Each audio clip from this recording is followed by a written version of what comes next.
Happy Friday, everyone. Hooray. All right. Welcome to our Friday Knitwitch forecast for May 10th. Hooray.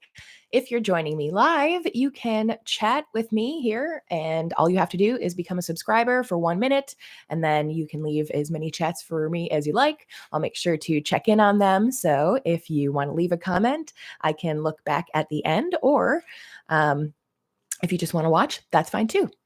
So, welcome. I'm Katie, the designer of Light from Lantern Knitting Patterns and the host of the Dispel podcast, which is wrapping up its spring season this month. So, you have like 5 more episodes, I believe, before we wrap things up. And I would love to know if you're following along. What has been your favorite episode so far? Which guest have you enjoyed the most?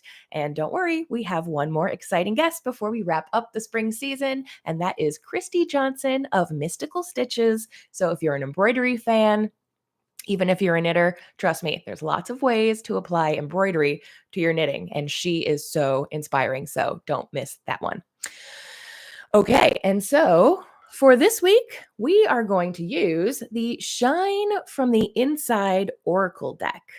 Now, this is the first Oracle deck I ever got, and I wasn't even really sure what they were for the longest time. Normally, I'm more into tarot, and I'm like, oh, okay, tarot cards, Oracle cards are the same thing. They're not the same thing. Tarot cards all follow this similar system, whereas Oracle cards, you can pretty much make anything that you want for any topic. They are just inspiration igniters, I guess. And so you draw a question, or you ask a question, you draw the card, and then you apply it to that, just like tarot. So we're going to use this one by Brittany Carmichael. The art is by Jenna Kane, and it is such a lovely, friendly deck. This watercolor is so soft and friendly. If you've never had an Oracle deck before, this is really one that is worth adding to your collection. So I'll make sure to link where you can get it on their website. It's not an affiliate link. It's just one that I like. So there you go. All right, let's give this beautiful deck, there we go, a shuffle and see what the Knitting Collective has in store for us, or what, as the Knitting Collective, the weekend holds in store for us. There we go.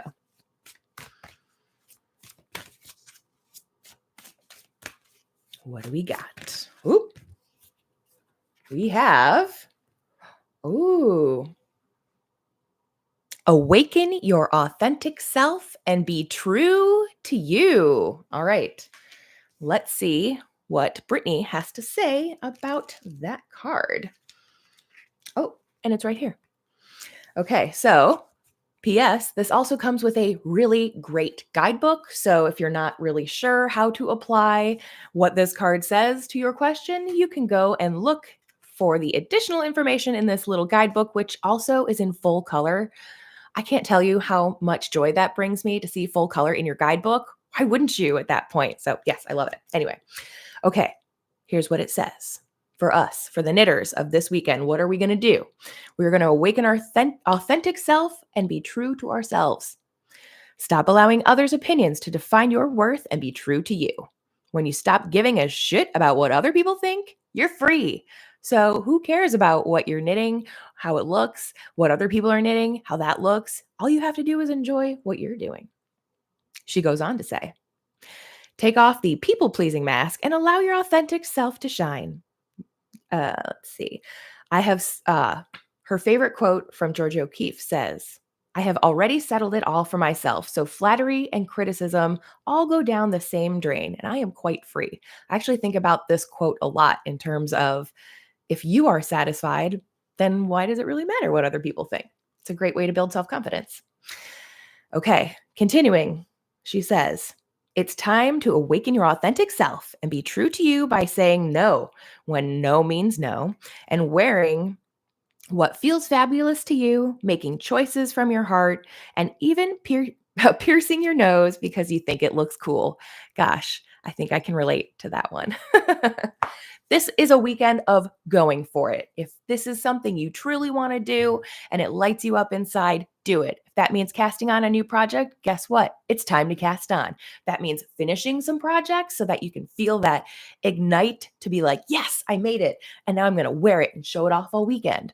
That is amazing too. Whatever you do, make sure you're doing it for yourself. Not selfishly, but selflessly. You know what I'm saying? Don't do it at the detriment of others, but do it so that you can be better around others instead. Okay, well, I hope this drawing helps you have an incredible weekend of knitting. And if you enjoyed this segment, be sure to subscribe because I do these most Fridays now at 9 a.m. Pacific, noon Eastern. So if you like it, go ahead and give it a like or subscribe. And remember, I do a monthly horoscope for knitters the first Sunday of every month. And don't forget, knit a spell all month long. I'll put everything in the details below. Thank you so much for joining me, and I'll see you next Friday. Merry Make.